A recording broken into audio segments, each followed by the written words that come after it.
Bismillahirrahmanirrahim. We have started a series of lectures related to chemical industries. और next जो chemical industry है वो है caustic soda industry. Caustic soda industry की हम डिटेल देखेंगे। पहले तो हम देखेंगे कास्टिक सोडा क्या है और इसके जो मुख्तलिफ प्रोसेस हैं सिंथेसिस के, मैन्युफैक्चरिंग के, वो हम स्टडी करेंगे और साथ ही इनके डायग्राम और फ्लोशीट डायग्राम और इसके बाद इनके हम यूजेस देखेंगे।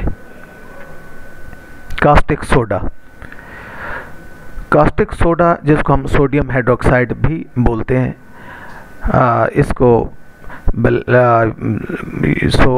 We can also say that sodium hydroxide is also called as caustic soda, और इसको लाई के तौर पर भी इसका नाम बोलते हैं। Mean caustic soda common name है और इसको दूसरा नेम जो है वो लाई भी है। It is a inorganic compound with the formula of NaOH, white solid ionic compound है और जिसमें सोडियम कैटाइन है और हाइड्रोक्सल आयन जो है वो एनाइन के तौर पर मौजूद होते हैं। कास्टिक सोडा जो है, जिसका पहले मैंने बोला कि इसका कॉमन नेम जो है वो सोडियम हाइड्रोक्साइड है, और इसको जो ये नाम मिला कास्टिक सोडा का जो नेम है, इसको मिला due to its corrosive nature on animal and plant tissue. Animal और प्लांट टिश्यू के ऊपर जो इसकी जो है, जब इनको स्किन को, टिश्यू को ये टच करता है या इसके स्किन पर पड़े तो इट प्रोड्यूस कोरोजन या कोरोसिव नेचर शो करेगा। इसकी कुछ प्रॉपर्टी देखते हैं कास्टिक सोडा की। It is a white solid, molar mass इसका 39.997 gram per mole, melting point 318 degree centigrade, density 2.13 gram per cubic centimetre, boiling point 1388 degree centigrade इसका boiling point है। Formula NaOH हुआ। IUPAC ID के मुताबिक इसको जो बोलते हैं वो बोलते हैं सोडियम हाइड्रोक्साइड या फिर सोडियम ऑक्सीडेनाइट। सॉल्युबिलिटी के हवाले से जब हम स्टडी करते हैं, the sodium hydroxide is soluble in water, ethanol, methanol, और ये स्टेबल कंपाउंड है। सोडियम हाइड्रोक्साइड को जब टच करें तो ये तो सोपी टच फील होता है, इसका सोपी फील टू टच, और जब टेस्ट करें तो it is a bitter to taste. Sodium hydroxide is strongly alkaline in nature, alkali nature है, पानी के अंदर OH ग्रुप प्रोड्यूस करता है, और ये लिटमस पेपर जो है उसकी pH इसकी जो है वो मोर देन 7 है। कास्टिक सोडा की प्रिपरेशन नेक्स्ट हम देखते हैं। मुख्तलिफ मेथड्स हैं, डिटेल का इसके राउंड अबाउट 6 मेथड हैं। यहाँ हम 3 मेथड को एक्सप्लेन करेंगे, जिसमें कास्टनर केलनर प्रोसेस है, नेक्स्ट जो है वो नेल्सन डायाफ्राम सेल है, और जो थर्ड वन है वो लोविग प्रोसेस है। First we see the Castner Kellner processes. Principle, इसका प्रिंसिपल जो है वो है एक्चुअली इलेक्ट्रोलिसिस ऑफ ब्राइन की इलेक्ट्रोलिसिस है, और जब हम ब्राइन की इलेक्ट्रोलिसिस करेंगे we can get sodium hydroxide. Castner Kellner जो सेल है, actually this is a steel tank and shape, with respect to shape this is a rectangular, और इसकी जो इनर साइड है टैंक की उसको इबोनाइट से लाइन करते हैं। और इबोनाइट क्या है, actually this is a rubber containing 25% to 80% sulphur and linseed oil, इसका मिक्सचर जो है इसके अंदर मौजूद होता है, और इसमें एनोड के तौर पर टाइटेनियम को यूज़ किया जाता है, और कैथोड के तौर पर मरकरी की लेयर जो है उसके बॉटम में एक लेयर सेट की जाती है, जिसको जो एक्ट करती है एज अ कैथोड। जब ब्राइन बनता है, आप जानते जब वाटर में सॉल्युबल करते हैं, इसको डिज़ोल्व करते हैं सोडियम क्लोराइड को, तो as a result ionisation take place होगी। सोडियम क्लोराइड सोडियम आयन और क्लोराइड आयन प्रोड्यूस करेगा। और जब इसमें से करंट को पास करते हैं तो क्या होगा कि कैटाइन और A9 they will move toward their respective electrodes. Sodium ion positive ion है, it will move toward cathode, and chloride ion, this is a negative ion, it will move toward anode. Sodium ion get deposited at mercury cathode, mercury पे जाके deposited होगा और form करेगा sodium amalgam. अब ये sodium amalgam को जब treat करते हैं वाटर के साथ, it give us sodium hydroxide, mercury and hydrogen यहाँ प्रोड्यूस होंगे। और क्लोराइड आयन जो है it will move toward anode where it will show oxidation, as a result chlorine gas जो है ना वो प्रोड्यूस होगी एनोड पर, हाइड्रोजन कैथोड पर, और क्लोरीन गैस जो है वो एनोड पर प्रोड्यूस होगी। ये उसका पिक्चर दी गई है कास्टनर किलनर ये सेल की, या जिसको हम मर्करी सेल भी बोलते हैं जी। ये इसकी पिक्चर है और इसमें ये है कि हमारे पास ब्राइन है और ये हमारे पास ये एनोड है, and this is the cathode, mercury cathode. और रिएक्शन जब इलेक्ट्रिसिटी पास करेंगे, हम एनोड को और कैथोड को कनेक्ट करेंगे, पावर सप्लाई देंगे, तो रिजल्ट के तौर पर रिएक्शन प्रोसीड होगा। Chloride ion will move toward anode and they will show oxidation, as a result chlorine gas will produce. यहाँ एनोड पर क्लोरीन गैस प्रोड्यूस होगी और कैथोड पर सोडियम आएगा, सोडियम आयन मर्क्यूरी से मिलेगा, अमेलगम बनाएगा और ऑन हाइड्रोलिसिस फर्दर इसकी जब हाइड्रोलिसिस करवाएंगे तो सोडियम हाइड्रोक्साइड, हाइड्रोजन गैस यहाँ प्रोड्यूस होंगे। और नेक्स्ट जो प्रोसेस है for the manufacturing of caustic soda, this is the Nelson diaphragm cell. Nelson diaphragm cell में जो एनोड यूज़ करते हैं वो कार्बन का हो सकता है, मीन ग्रेफाइट का, या फिर titanium coated with ruthenium titanium oxide का कोटेड होगा। और कैथोड जो है यहाँ स्टील मैश यूज़ करते हैं। और पोरस डायाफ्राम ऑफ एस्बेस्टस, ये मिनरल सिलिकेट्स होते हैं, या मेटल ऑक्साइड विद पॉलीमर, यानी कि जो हम डायाफ्राम बनाएंगे वो या तो एस्बेस्टस का होगा या फिर metal oxide with polymer material के साथ। दैट इसका जो काम है डायाफ्राम का, वो सेपरेट करता है एनोड को कैथोड से, दोनों कंपार्टमेंट को सेपरेट करेगा। तो इट मीन इन बिटवीन होगा और ये दोनों कंपार्टमेंट को सेपरेट रखेगा। डायाफ्राम का जो मेन फंक्शन है वो ये है कि diaphragm prevents hydroxide ion entering anode compartment. Hydroxide ion negative ion है, इनको एनोड की तरफ नहीं एंटर होने देगा। डायाफ्राम का ये काम, उसकी इतनी प्रॉपर्टी है इलेक्ट्रॉनिक या इलेक्ट्रोलिटिक प्रॉपर्टी है, they will not allow to pass hydroxide ion toward the anode compartment. और जब दूसरा इसका जो काम है वो ये क्लोराइड आयंस को कैथोड कंपार्टमेंट में नहीं एंटर होने देगा। अब ओवरऑल होगा क्या प्रोसेस, वो ये होगा कि सैचुरेटेड ब्राइन को एंटर करते हैं एनोड रीजन में, एनोड कंपार्टमेंट में, वहाँ मुख्तलिफ प्रोसेस होंगे एनोड पर और कैथोड पर। एनोड पर oxidation, chloride ion will move toward anode and it will liberate electron and chlorine gas will be produce here. और कैथोड पर रिडक्शन होगी, रिडक्शन इलेक्ट्रॉन जो हैं जो एनोड से आ रहे हैं they will combine with water and as a result hydrogen gas is produce and hydroxyl ion. और इसके साथ क्योंकि ब्राइन में सोडियम भी मौजूद था, क्लोराइड भी मौजूद था, सोडियम आयन भी मौजूद थे ब्राइन में और क्लोराइड भी। क्लोराइड तो यहाँ यूज़ हो गया, सोडियम अभी यूज़ नहीं हुआ। और कैथोड जो है, कैथोड पर वाटर और इलेक्ट्रॉन के कम्बिनेशन से हाइड्रोजन हमें मिलेगी और साथ हाइड्रोक्सल आयन। तो उधर से ब्राइन से सोडियम आयन और हाइड्रोक्सल आयन, इन दोनों आयन जो है they will combine and they sodium migrate across diaphragm to cathode compartment combining with hydroxyl ion to form sodium hydroxide बनाएंगे।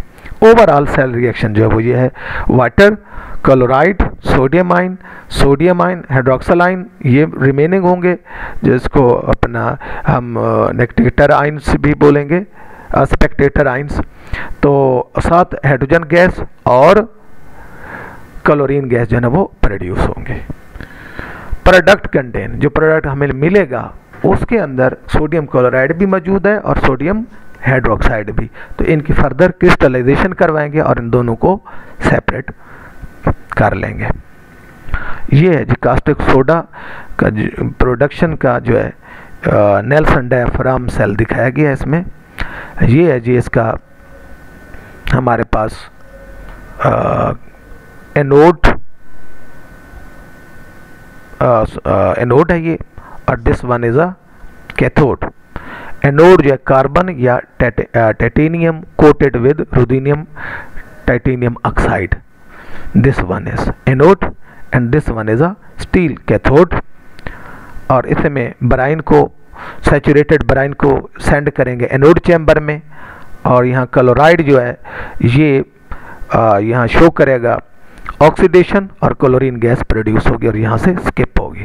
और यहाँ इलेक्ट्रॉन जो आ रहे हैं इधर से मूव करते हुए इलेक्ट्रॉन आएंगे और वाटर से मिलके हाइड्रोजन गैस प्रोड्यूस करेंगे और साथ हाइड्रोक्सल आयन यहाँ ही रहेंगे इस कंपार्टमेंट में, कैथोडिक कंपार्टमेंट में, और सोडियम आयन जो will move toward this cathodic compartment and as the result we get sodium hydroxide. अब ये जो है ये पोरस डायफ्राम है, एस्बेस्टस या पॉलीमर विद मेटल ऑक्साइड, और यहाँ से हमने जो प्रोडक्ट है वो ले लेंगे, dilute sodium hydroxide and sodium chloride का मिक्सचर, इसको फर्दर क्रिस्टलाइजेशन की तरफ ले जाएंगे। ये एक फ्लोशीट डायग्राम है। तो ये इसमें स्टेप 1 में, ये स्टेप 1 का प्रोसेस है, ये स्टेप 2 का प्रोसेस है और ये स्टेप 1 का प्रोसेस है। स्टेप 1 में ब्राइन प्रोडक्शन, ब्राइन यानी कि वाटर और साल्ट को मिलाएंगे, मीन साल्ट डिसोल्यूशन होगी, और इसके बाद इसकी प्योरीफिकेशन भी है और फिल्ट्रेशन भी इसमें इन्वॉल्व है, और फिर इसको ब्राइन को हीट करेंगे और यहाँ कोई प्रेसिपिटेशन है तो उसको रिमूव कर लेंगे, और नेक्स्ट जो है ये प्योर जो ब्राइन सोल्यूशन है वो यहाँ मूव करेगा, यहाँ इलेक्ट्रोलिसिस होगी, इलेक्ट्रिसिटी प्रोवाइड करेंगे, इलेक्ट्रोलिसिस होंगे, कैथोड एनोड का प्रोसेस, और यहाँ रिजल्ट के तौर पर हमें जो प्रोडक्ट मिलेंगे सोडियम हाइड्रोक्साइड इधर आ जाएगा, क्लोरीन गैस इधर चली जाएगी और हाइड्रोजन गैस यहाँ मूव कर जाएगी। तो ये क्लोरीन गैस को मज़ीद कूल करेंगे, ड्राई करेंगे, कंप्रेस करेंगे, लिक्विफिकेशन करके लिक्विड में कन्वर्ट करके मज़ीद इसको एवेपोरेशन, कोई इम्प्योरिटीज़ हैं वो भी रिमूव हो सकती हैं, और नेक्स्ट क्लोरीन नेक्स्ट पर्पज़ के लिए इसको हम यूज़ कर सकते हैं। और इसी तरह हाइड्रोजन जो प्रोड्यूस हो रही है उसको कूल करके इसको स्टोर कर लेंगे। और यहाँ जो सोडियम हाइड्रोक्साइड मिला था दिस वन, इसको हम मोर कंसनट्रेट करेंगे और कूल करेंगे। नेक्स्ट ये जो था 4th स्टेप है, और स्टोरेज करेंगे एज अ कास्टिक सोडा के तौर पर।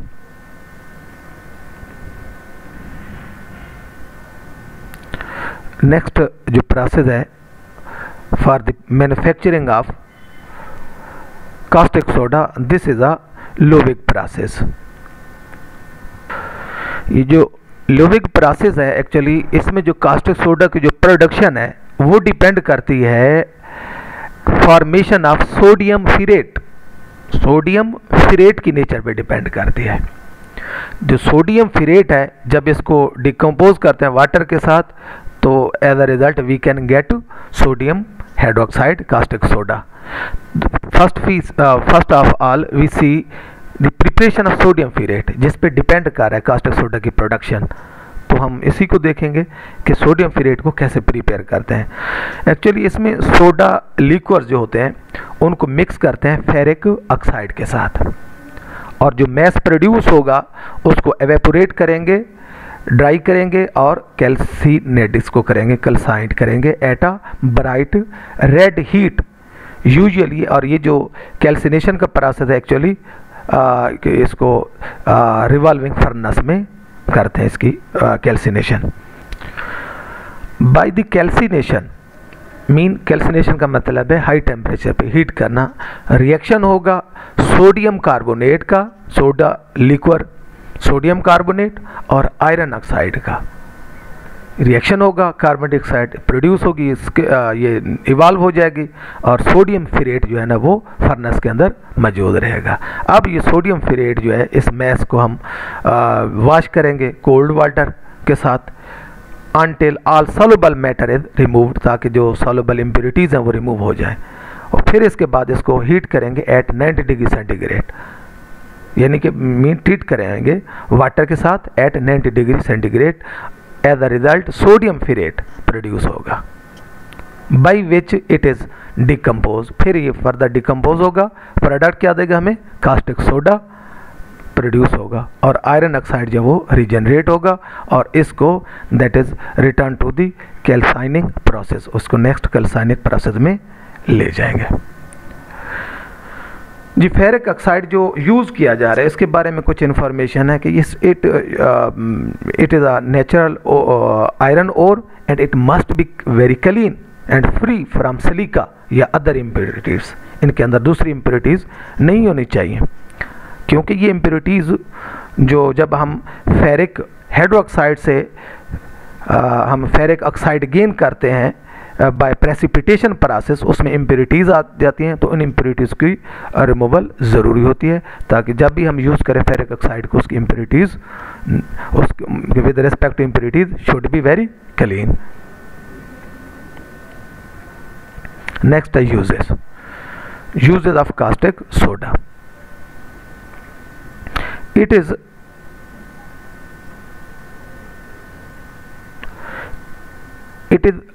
used as a cleansing agent के तौर पर, और वॉशिंग सोडा की मैन्युफैक्चरिंग में भी इसको यूज़ करते हैं, और सोडियम हाइड्रोक्साइड को एज ए रीएजेंट लिबर्टी में यूज़ करते हैं, और इनके अलावा सोडा लाइम की प्रोडक्शन में भी यूज़ करते हैं। और it is also use in the extraction of aluminium by purifying bauxite की प्यूरिफिकेशन से हम एल्यूमिनियम की एक्सट्रैक्शन में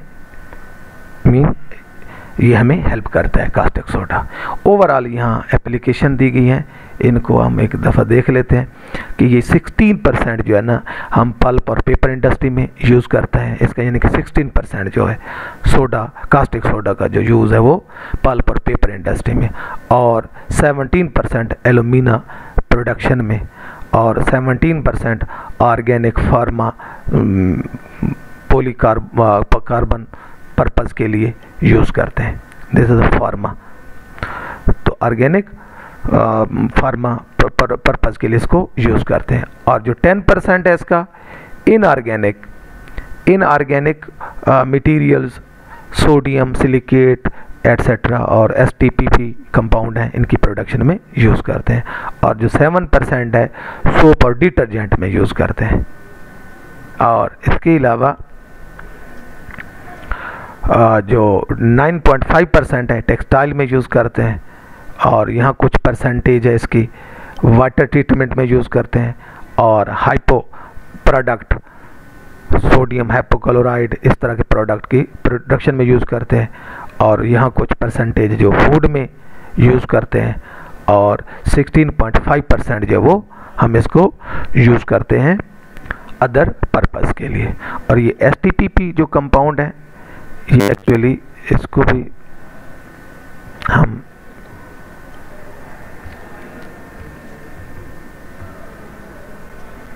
जी ये STPP जो कंपाउंड है these are the sodium tripolyphosphate compound, और इनकी स्ट्रक्चर ये होती है, और इनकी सिंथेसिस में भी कास्टिक सोडा को यूज़ किया जाता है। Thank you.